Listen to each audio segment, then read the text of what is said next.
Good morning. Can you believe that it is April 14 already? We've been doing this for over a month now. Wow, are we all getting the hang of it? I hope so. I think yesterday I had a little glitch with Third Hour and trying to upload one of their assignments, but hopefully things are going okay with everything. So we're going to start something new today, but before we do that, let's take care of business. Yep. You were given yesterday an American Dream.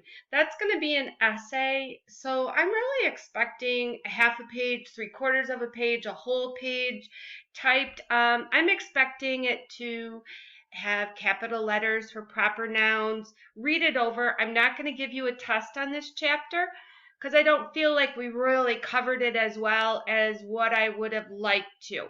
But I do think that question one described the type of life that most Americans wanted to live in the late 1950s. If you were following the pages in the book that I asked you to read, you would know by now what some of the American dream was. If not, go to YouTube, watch some videos on what was the American dream. But for sure, read your book because that's what I'm going to be looking for in there. What fault did some of the critics find with this lifestyle? That is something else that I really want you to focus on.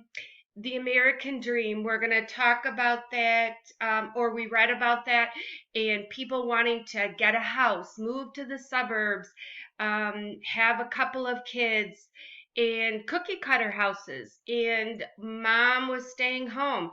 Read about those things. What fault did critics find with that? What didn't they like about it?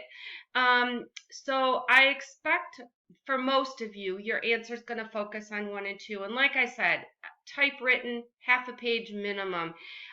For some of you, I want you to kind of put in question three as well. How might that arms race and the spread of nuclear weapons in the 1950s have contributed to an American lifestyle? What was going on with that? One thing I didn't really talk about much was McCarthyism. And McCarthyism now, if somebody uses that term, it really means that they're accusing you without any reason to accuse you. Oh, that's McCarthyism. And so I just want you to know that we had a fear of communism, and this man, Joseph McCarthy, claimed he knew 200 people that were communist. And just even implying that you were communist, you lost your job and your reputation. Pretty crazy. Okay, so that's going to be due on Friday. Put some time into that because that's going to require you to use your book and maybe reread a few things. All right? All right, let's go on. Okay, before we can start, civil rights. And boy, is that in the forefront of so many things. Have you noticed with the coronavirus, they are talking repeatedly on the news how the African American community, while it might represent 30% of Chicago's population, 70% of our COVID-19 cases are African American. And they attribute that to they don't have as much access to health care, they live in more crowded conditions, variety of reasons. So that kind of tells you we haven't really solved this problem. And so we need to talk about this. This is what we're going to be focusing on for about the next couple of weeks. So let's start off with Luke 6:31. And as you wish that others would do to you, do so to them. So think about it. What was being done in the 1950s to minorities? What's being done in 2020 to minorities? There's a huge comparison. Um, some of the stuff is different, but it still is out there. John 15:12. This is my commandment, that you love one another as I have loved you. Couldn't we be doing some of the things that were done or are being done today if we really are following this commandment? Loving our neighbors, regardless of the color of their skin, as much as God loves us. Okay?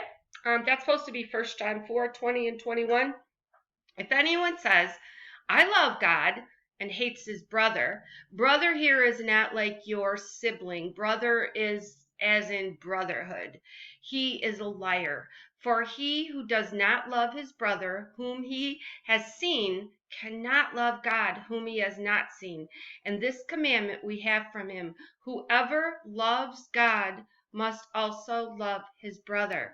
Folks, that's us. If we are saying, and we are, that we love God, then we need to look at this whole civil rights issue and determine what God wants us to do.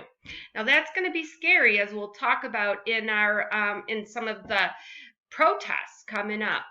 Okay, so going forward, I have a worksheet there titled Civil Rights. We will go over parts of it together, and you need to watch a short video on Rosa Parks. I think I have that linked up just fine for every class. It's an ed puzzle. I think you're going to find it really interesting. It's been my experience that a lot of people don't really know the true story about Rosa Parks. They thought she just didn't get up because she was tired. That wasn't the case. So let me see if I want to exit here a minute and show you something else. Oh, yeah, I showed you the American Dream thing, civil rights. Okay. This is the paper that you're going to be able to access. The highlighted sections are going to be due on Wednesday. We're going to go over this together. So I need you to read it. I need you to come up with as many answers as you can for it. So some of this I'll go over with you, but I want you to have gone through it yourself. Look at the picture on page 408. It's a picture of a protest that took place in Washington, D.C. Write down 3 things you notice about the picture. You can picture this, right, can't you? If we were in class, I'd have everybody looking at this, and then what do you notice in that picture? So yeah, look at that, because that is a protest, and then I want you to look at the picture in page 409. What policy do the students in the picture hope to change? Yeah, we're going to talk about that. So look at that picture carefully. What are the dangers of protesting back then? Come up with some. Yeah, and you can come up with them from where you're at. If you're a white person, what would be the danger of protesting what was going on with African Americans back then? If you were to join them in the fight, what would have been the danger there? If you were a black person and you were there during this fight too, what could happen to you? Think about that really carefully. Okay, here is the One American Story, the video about Rosa Parks. Check the classwork for the link. That you need to have done by Wednesday night. Okay, and then read pages 411 and 412. And that's going to be, well, first the One American Story. Right below that, post-war changes strengthen protest. Stop at Plessy versus, or Brown versus Plessy, because we'll talk about that. But write down 3 reasons why the African American struggle for civil rights became more successful after World War II. I keep saying to you guys, oh, this happened. Opening the door, opening the door. Okay, why is the door flung wide open right now after World War II? Why didn't civil rights take place in the 1900s when we had the Harlem Renaissance? Why now? So we're going to talk about that too, but I want you to have a little prior knowledge in all this. I want you to know what's happening. So, yeah, that's your assignment. Don't forget about the essay, and let's go from there. All right? We'll see you guys. Bye.